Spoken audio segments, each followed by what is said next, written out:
In this video, I'll show you the easiest way to mirror and control your phone from your PC, both wirelessly and wired. All we need are four things: your broken phone, a USB-C hub, a USB mouse, and your computer. Let's start by connecting the USB-C hub to your phone and plugging in the mouse. Look at that! We now have a working cursor. Using the mouse, head over to Settings, find About Phone, and click on Build Number 7 times to unlock developer options.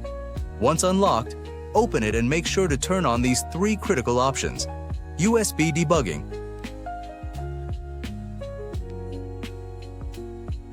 wireless debugging, and USB debugging security settings.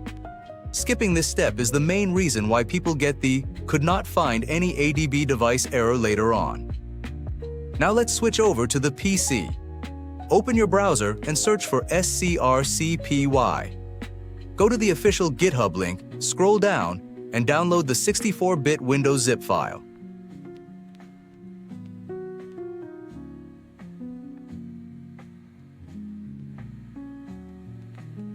Once downloaded, extract the contents of the folder.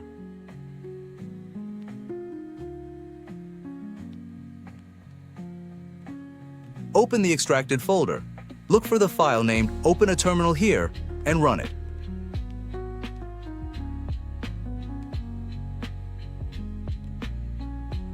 This will immediately open up your command prompt or terminal window. Back to the phone. Look under Wireless Debugging and tap Pair Device with Pairing Code. This will generate your device's IP address, a specific port, and a 6-digit pairing code. Over on your PC terminal, type the command ADB pair followed by your exact IP address and port. Then press Enter. When prompted, type in the pairing code from your phone screen. Once you see "Successfully paired," your system is good to go. If it fails, double-check the numbers and try it again. After a successful pairing, take a close look at your phone screen. The port number under the main wireless debugging menu has changed.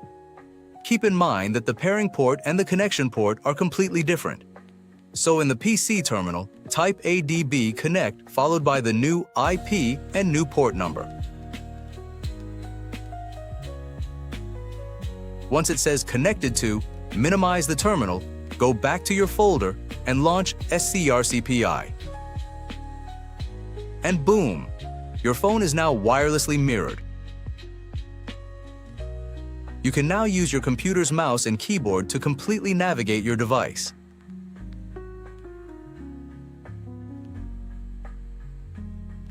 If you prefer a faster, zero-latency connection, simply turn off wireless debugging and connect your phone directly to the laptop using a standard USB cable. Double-click the scrcp file once again, and boom! Direct, ultra-smooth wired screen mirroring. It really is that simple to back up your data and navigate your phone even with a broken screen. Hit that like button and subscribe if this V4 guide helped you out. See you in the next tech tutorial.